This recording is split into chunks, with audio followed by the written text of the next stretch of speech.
let me show you how to mark emails as spam in Yahoo Mail. Now, it's very easy to do. All we want to do is find the email we want to mark as spam. Press this little square here to the left hand side of the mail. This will highlight it. Then you should see across the top spam here. Just select that, and that email and the email address will be marked as spam. As you can see here with this message, conversation was successfully marked as spam. And we can find the spam messages by pressing the spam folder here on the left.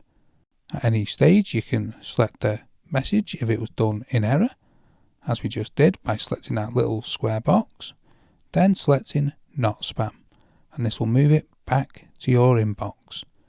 So that's how to easily mark your emails as spam in Yahoo Mail. If you found this video helpful, give the video a like, and don't forget to subscribe if you want to see more helpful videos like this one.